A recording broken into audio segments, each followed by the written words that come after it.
میرے رب نے صاف فرمایا کہ ہم رکھیں گے ترازوؤں کو عدل و انصاف کے لیے قیامت کے دن میں.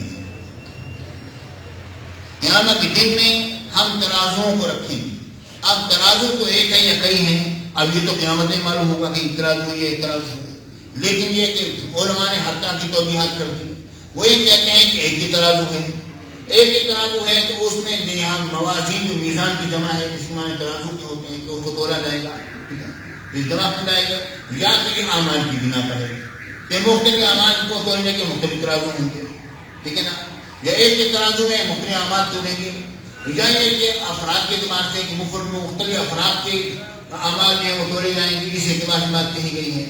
بہرحال علماء نے اس کی مختلف توضیحات کی ہیں اور یہ بیان کرتے ہیں کہ یہاں پر ترازو ایک ہے یا کئی ہیں. یہ ممکن ہے کہ ایک ہی ترازو ہو، یہ ممکن ہے کئی ترازو ہوں. اب یہاں پر معتزلہ نے ایک بات دکھائی تھی کہ اعمال جو ہیں وہ آراز ہیں اور آراز کا وزن نہیں ہوتا.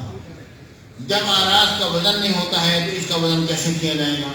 تو اس بارے میں یہ بات پہلے زمانے میں تو سمجھ آتی تھی، مگر اب کوئی بھی شخص اس اعتراض کو قبول نہ کرے گا، کیونکہ لوگ جانتے ہیں کہ آج کل کے زمانے میں آراز کو ناپا جاتا ہے اور تولا جاتا ہے، آواز کو ناپ لیا جاتا ہے اور بخار جو عرض ہے اس کو ناپ لیا جاتا ہے، اور آراز کو ناپنے کے لیے آلات موجود ہیں. تو جب ہم نے ایسے آلات کی دریافت کر لی ہیں اور ایجاد کر لیے ہیں تو ایسی صورت میں رب العالمین کی حیثیت سے ایسا ترازو کیوں نہ ہوگا جو کہ ہمارے آراز کو تول دے اور بتا دے کہ اس کے عرض میں کتنا وزن ہے اور کتنا نہیں ہے.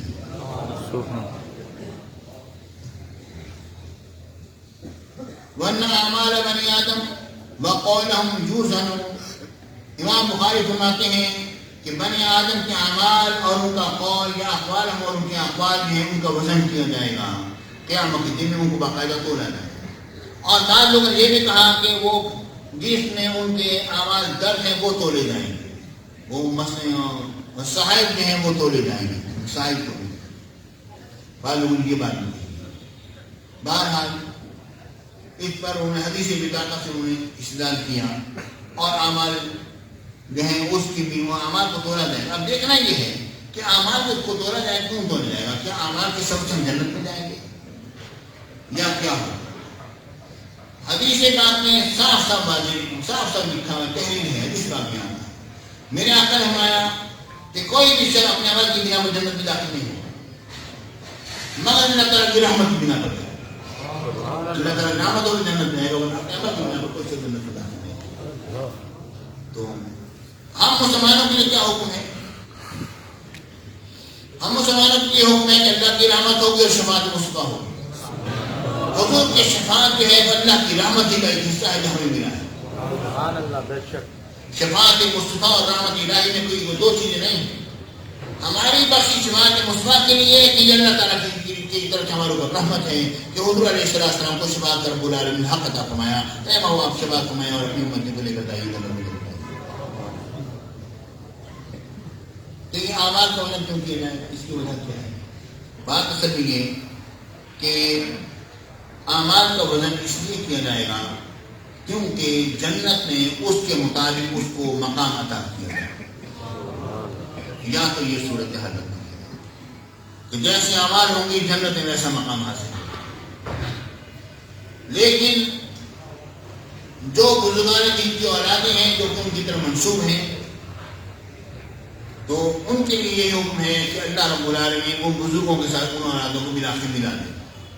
لیکن ایک بات واضح رہے کہ جو اپنے اعمال کی بنا پر جنت میں جائیں گے، اعمال کی بنا پر جنت کے مراتب کو پائیں گے، ان کی شان ان کی ہوگی. ظاہر اثر ہوتا ہے اور فرا ہوتا ہے.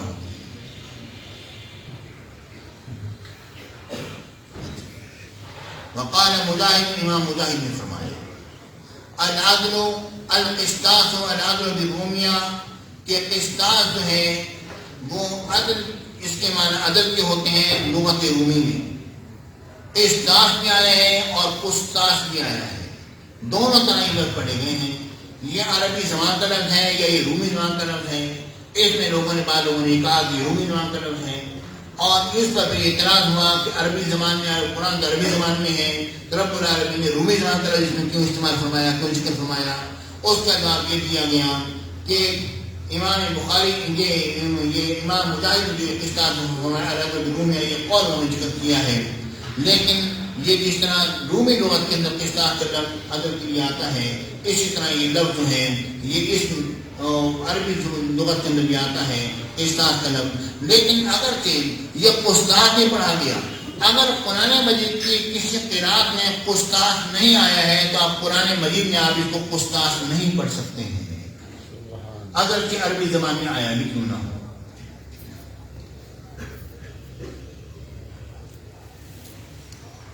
اب امام بخاری نے آگے فرمایا، یہاں پر پہلی بات یہ سوچیں کہ امام مجاہد نے کہ یہ قول القصاص و العدل بالرومیہ، اس کا ذکر کرنے کی وجہ کیا ہے؟ یہ امام بخاری نے اس قول کو ذکر کیوں کیا؟ معلوم یہ ہوتا ہے کہ آیت کریمہ میں ونضع الموازین القسط لیوم القیامہ جو قسط آیا ہے، یہاں کہ امام بخاری کا ذہن اس طرح گیا ہے کہ قسط جو ہے در حقیقت یہ قسط ہی سے ہے، اس کا مادہ جو ہے وہ قسط ہی ہے، اور امام بخاری اس قسم کی باتیں کرتے رہتے ہیں، اور بعض صرفی معاملات میں انہیں چوک بھی ہوئی ہے جس کا ذکر بخاری میں آیا بھی ہے۔ بارہ جب میں پائے کہ محدث تھے، ان کا کام حدیث تھا، صرف ان کا کام، ان کا پیشہ، ان کا مشورہ نہ تھا، ایسا معاملہ ہو گیا۔ اور دوسری یہ معنی کے اعتبار سے کہ امام بخاری اس طرح بھی کرتے ہیں کہ ایک لفظ ملتا جلتا ایک معنی میں آیا، بعض اوقات اگرچہ دوسرے معنی میں آ رہا ہو لیکن اس سے ملتا جلتا لفظ امام بخاری کو ذکر کر دیتے ہیں۔ یہ ان کی عادت چل رہی ہے، ہو سکتا ہے اسی کے مطابق کہ مشاکلت لفظی بھی اور مشاکلت معنوی بھی ہے، اس لیے امام بخاری رحمۃ اللہ تعالیٰ نے اس کا ذکر کر دیا۔ وَيُقَالُ الْقِسْطُ مصدر المقسط، اور کہتے ہیں کہا جاتا ہے کہ قسط ہے یہ مقسط کا مصدر ہے، قسط مقسط کا مصدر ہے، حالانکہ مقسط کا مصدر جو اقساط ہے وہ قسط تو نہیں ہے۔ اس کا جواب یہ دیا گیا کہ اقساط کا مصدر قسط ہے تو مصدر تو مصدر کا مصدر ہی مصدر یہ ہوتا ہے، یا یہ کہ اس کو باعتبار اس لغت میں کہا گیا ہے کہ مقسط کا مصدر یعنی جائے صدور جو ہے وہ قسط ہے، تو المقسط مصدر المقسط القسط مصدر المقسط کہا جاتا ہے کہ قسط جو ہے وہ مقسط کا مصدر ہے۔ اب یہ کہ یہاں پر اچھا اب یہاں کی فرماتے ہیں، پہلی بات مکمل کریں بھی نرس کرتے ہیں، وَهُوَ الْعَادِلُ کہتے ہیں مقسط کہتے ہیں عادل کو، وَأَمَّا الْقَاسِطُ فَهُوَ الْجَائِرُ اور قاسط کہتے ہیں حد سے تجاوز کر دینے والے یعنی ظالم شخص کو، تو قاسط کے معنی ہوئے ظالم کے اور مقسط کے معنی ہوئے عادل کے۔ اب جب یہ قسط ہے ایسی صورت میں تو قاسط کے معنی جب ظالم کے ہوئے تو مقسط کے معنی بھی ظلم کرنے والے کے ہونے چاہیے۔ اس کا جواب یہ دیا گیا ہے کہ یہاں پر جو حمزہ جو ہے باب افعال کا وہ صل ماخذ کے لیے ہے، یعنی صل ماخذ کا معنی کیا ہوا، اس کے معنی اصل میں تھے ظلم کرنے والے کے، لیکن صل ماخذ ہو گیا ظلم کرنے والا نہ رہا، عدل کرنے والا ہو گیا، یا اس کا یہ ایک موقع پیش کیا۔ حجاج بن یوسف ثقفی نے حضرت سعید بن جبیر رضی اللہ تعالیٰ عنہ کو جب اپنے دربار میں بلایا اور اسے دیکھا کہ ان کا کہنا نہیں مانا اور بھی کئی امور ہوئے، اس نے کہا کہ آپ بتائیے خلفائے راشدین کے بارے میں کیا کہتے ہیں، آپ نے اہل سنت کے مطابق عقیدہ پیش کیا۔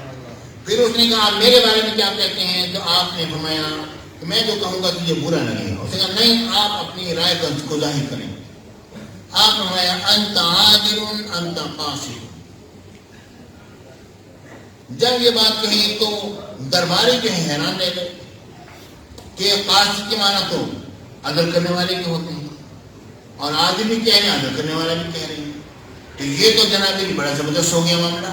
باہر پوچھے دماغ کے باہر، اندر پوچھے، گردن کو بچانے کے دام کو بچانے کے لیے ایسا عالم اور ایسا متقی آدمی اس طرح کی باتیں کر رہا ہے۔ تو جب یہ بات حجاج نے اپنی جبلی شرارت کی بنا پر اسے پہچان لیا کہ درباری یہ سمجھ رہے ہیں، تو فوراً کہتا ہے کہ دیکھو انہوں نے مجھے برا بھلا کہا ہے۔ ان کا بھائی وہ کیسے برا بھلا کہا، ان کا اصل نہیں۔ قرآن مجید میں آتا ہے وَأَمَّا الْقَاسِطُونَ فَكَانُوا لِجَهَنَّمَ حَطَبًا کہ ظلم کرنے والے جو ہیں جہنم کو ایندھن بنیں گے۔ تو یہ اس قاسطوں نے ہم وہاں سے لیا، اور یہ کہ ثُمَّ الَّذِينَ كَفَرُوا بِرَبِّهِمْ يَعْدِلُونَ وہ لوگ جو کہ کفر کرتے ہیں اپنے رب کے ساتھ، یعدلون وہ عدول الحق کرتے ہیں، تو یہاں جو معنی عدول الحق ہے، تو قاصد جو ہے وہ دلالت کرتا ہے اس بات پر کہ عاجز جو ہے یہ عدول الحق کے معنی میں ہے، عدول الی الحق کے معنی میں نہیں ہے۔ تو جب انہوں نے یہ بات کہی اس کے بعد پھر اس نے آپ کو شہید بھی کیا، اور پورا ایک طویل واقعہ ہے جو کہ آپ کی شہادت کا، تو بارہ اس میں وہ پیش نہیں کرنا چاہتا، اتنی بات پیش کر دیتا ہوں۔ جب آپ کو شہید کرنے میں کہا گیا کہ میں نام کیا ہے، آپ نے فرمایا، بہرحال ایک طویل بات معاملہ ہوا، تو اس نے کہا کہ ان کو قتل کر دو، جلاد سے کہا لے جاؤ، جب لے کر جانے لگے تو آپ ہنس پڑے، ہنسے تو آپ نے کہا، اس نے کہا کہ روکو، ان کو روکا، کیوں ہنسے ہو؟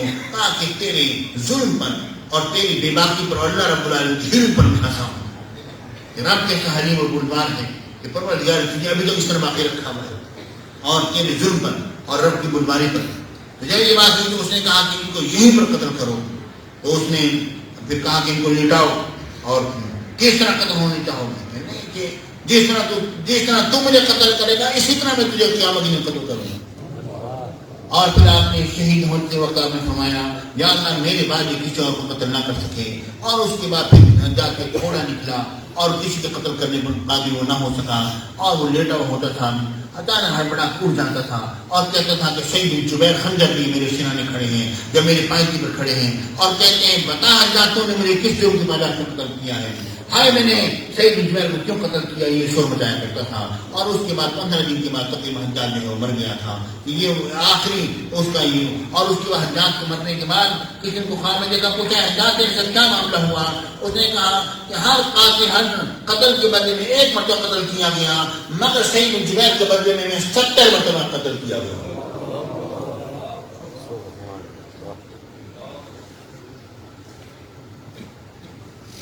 اب یہاں پر ایک میں نقطہ تھوڑا سا پیش کر دوں کہ مصدر المقصد القسط و مصدر المقصود، ایک مقصد کا مصدر ہے، ایک ہوتا ہے قسط اور ایک ہوتا ہے قسط، ایک ہوتا ہے قسط اور ایک ہوتا ہے قسط۔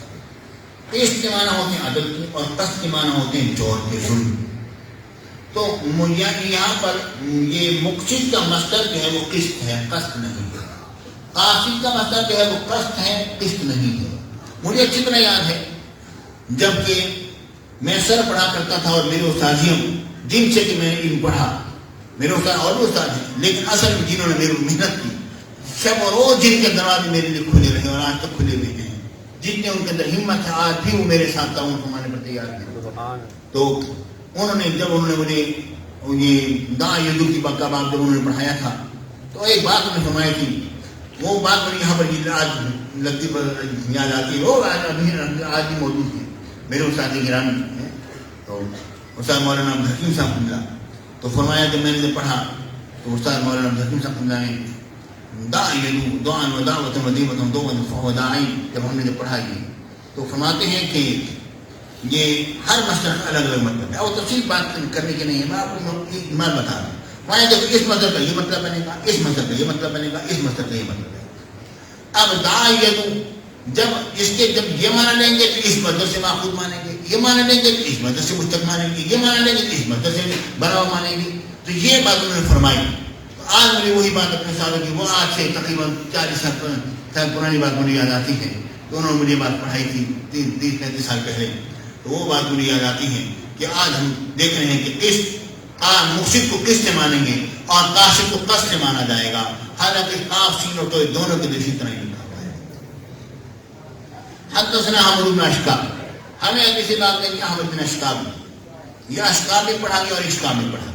یہ احمد بن اشکاب ہیں، یہ اصل میں یہ اشکاب ہیں، یہ احمد کے والد کا نام نہیں ہے۔